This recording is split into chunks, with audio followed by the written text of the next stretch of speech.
We're going to start the show looking at the cover of Tuesday's Telegraph. Leo, obviously Russia is dominating because we've just had a speech, haven't we? We had a speech from Putin, and then I believe the Wagner boss, Evgeny Prigozhin, released an audio note responding to the speech, and he's claimed that his mutiny, in which he marched like 800 kilometres, almost all the way to Moscow, said it was a masterclass in how to launch an invasion, and showed the Kremlin leaders that Wagner could have seized Ukraine within a day, which I think is a bit. I mean, why didn't he then? So he was there trying. He's still got all the bravado. He's still going after the military leaders. It took him a year. It took him a year and 20,000 troops just to seize Bakhmut. Yeah. So I think the biggest actual military success in the whole war, the biggest city seized was Rostov-on-Don, which is actually in Russia. So Russia's invasion of Ukraine hasn't really worked in terms of seizing. Is it just a Russian thing? Is it just Russian male military leaders? They have to be quite. They're all about the bravado. Yeah, it's amazing. Putin's the same, isn't he? You know? It's like The Sopranos. Yeah. It's amazing. But yeah, I think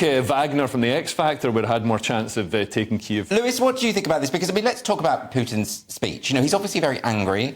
I don't speak Russian, but I saw his body language and he looked annoyed. I think he feels like his authority has been undermined. Or he could have early onset Parkinson's or something. He looked a bit jittery. It wouldn't be that early onset. It's about the right time to get. Yeah, I guess so. He's not. No spring chicken. I think of him as being young.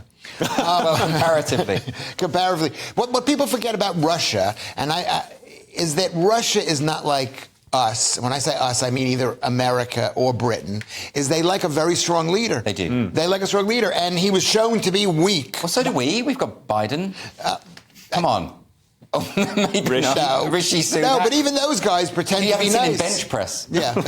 He's pretty impressive. Listen, I think the thing about that speech that Putin gave is that he was banging on and on, in translation, about unity. He was talking about the thing that has sort of seen this guy off is that Russia is so unified. Well, clearly it's not, because that one town that Wagner did manage to take, they were cheering them. Absolutely. And the locals were delighted about this. And the National Guard basically sort of laid down the weapons and let them pass through. Yeah. Some military reports of some Russian soldiers actually joining Wagner. Right. So yeah, the opposite of it. And also, it was weird how Wagner seemed to be in a position to really seize, roll the tanks into Red Square and finish the coup and finish off Putin. I don't know if his backers in the Kremlin or in the Russian elites suddenly got scared and pulled out. But they cut this deal. Lukashenko from Belarus, which is sort of Russian Federation satellite state, came in and helped cut this deal. But we're expecting to see Shoigu, the Russian defense minister, and Gerasimov, the top general. We're expecting to see them gone,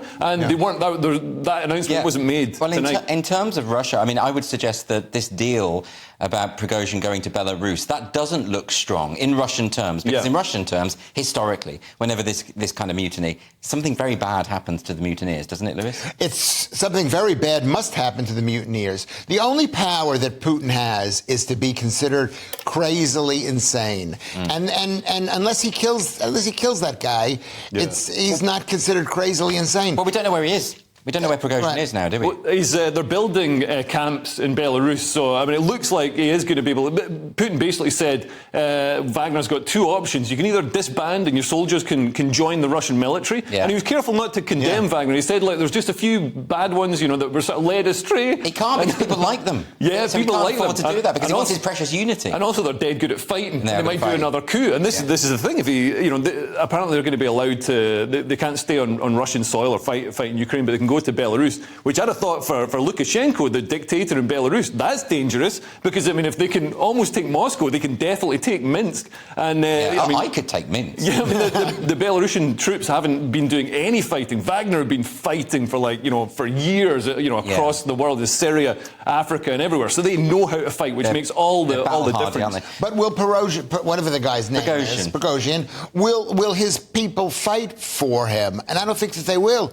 Because they like him, though. They do like him, but it's like when you go, like the saying is, when you go after the king, you've got to make sure you kill the king. All right? And so they went all the way. They went 800 miles in, and then they're told, hey, wait a second, we changed our mind. We're not going the entire way. And so are they going to go back and sit in some camp in Belarus?